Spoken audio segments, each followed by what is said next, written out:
Month 13, April 2023. The trail was too hot, too exposed for Aiden to follow his original plan. It made sense why Rafe wasn't there. To begin with, his yacht would be out in the Atlantic, one of many of the boats that NBC had told the general public were waiting for information, or pretending to. Knowing Rafe, he would be off his ship and ingratiating himself with the private dive team and the Virginia Antiquities, discovering, stealing information about Blackbeard. He should not have told Raymond he had a plan, and the only person he wished was still alive was Devon's son, who would have given his unique insight into Edward Teach's activities off the eastern seaboard. It had been a ferry of day trippers that Aiden had stowed away with, ending up on the northern ridge near Hamilton's Cruises. A sickening feeling had been growing in his stomach, one that was telling him to give up and go home. Only, there was no home. Home was Bristol,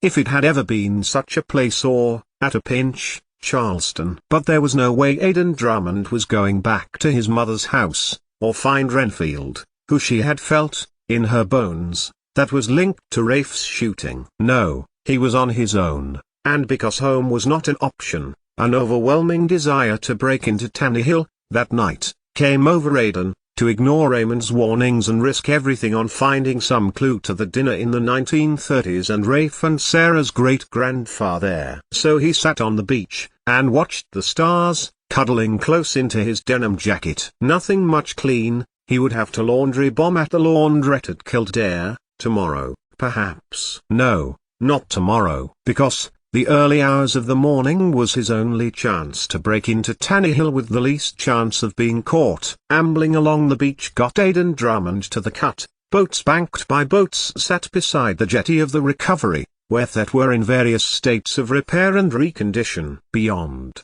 was the wreck, belonging to the parents of Kiara, and the Hayward's store.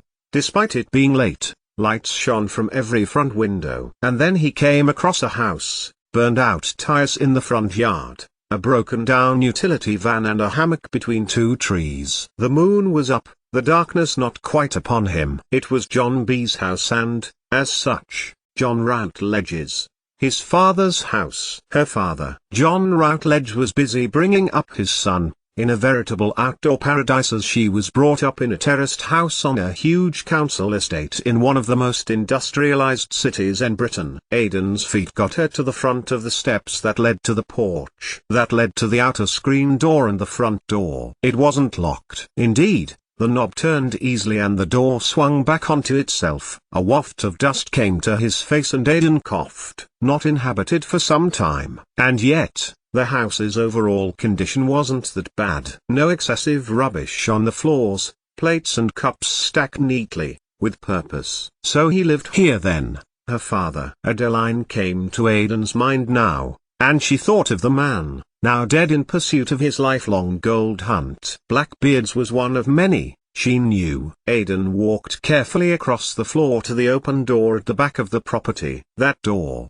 unlike the front door, had been busted open at some stage, its hinges hung off at the top and the middle, it being attached to the wall by the latch, on the opposite side. Aiden picked his way through, and saw the mess. Drawers had been removed, papers scattered all over the desk and floor. Even if she had wanted to, Aiden would never have enough time to go through all that was here. Not that it would matter, anyone who cared to look for information that was valuable would have taken it with him. These were the discards. But Aiden was desperate. Information, however vague or inconsequential, might be a lead, and he was in no mood to rest. 2 hours later, as the moon rose higher, a document, a thin book, tucked behind a shelf, came to his hand. He flicked through the pages, wishing he hadn't. There was a lot of dust inside, and also a lot of writing, and sketches of various nautical scenes. Aiden turned back to the front of the book and looked over the frontispiece. There was a date,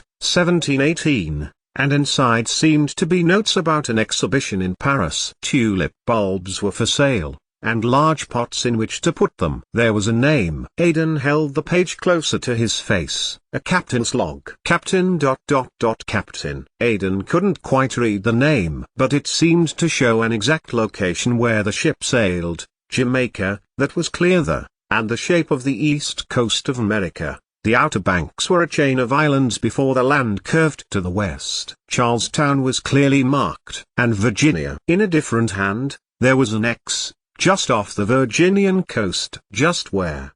Where the ships stopped. Just where the world's media were fully focused right now. And underneath the X was a name. Aidan could barely read it aloud in the privacy of his own head. So they had located the Queen Anne's Revenge, Aidan mused as the slim book slipped easily into his rucksack. Then, he pulled it back out. In the failing light, Aidan opened the manuscript book back out again and leafed through. At the back, another name was apparent. It was a name he knew. Blackwood. Ibra Charles Blackwood. And under it, Mackenzie Cameron. It was Rafe and Sarah's great-grandfather. Aidan had gleaned that from his time at Tannehill, at least. And another name. Routledge. Aidan racked his brains to think what a Routledge was doing at a dinner for the up-and-coming of the Carolinas. Hadn't John Routledge been without means, ending up living in a hosier like this, on the cut? Was his father, John B.'s, and Aidan's great-grandfather, in fact, with means? So he had been there at a dinner celebrating the election of the new governor,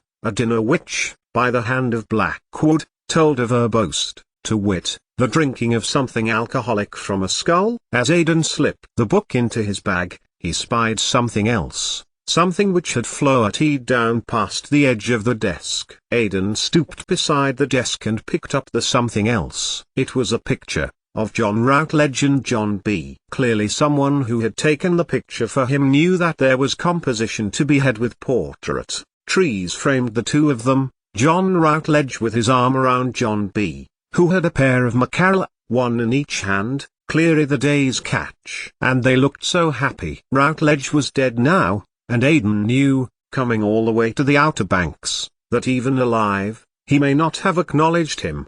He never would. Jealousy overcame Aidan now, and he seized the picture, tearing it into pieces with the venom and anger that was raging inside him. He would never, could never, be as John B. was to their father. John Routledge must have known of Aidan's existence, but had never, once, to his knowledge, tried to contact him. Then, with pieces as small as confetti littering the office, Aidan Drummond tore through the Routledge house and into the cold of the night.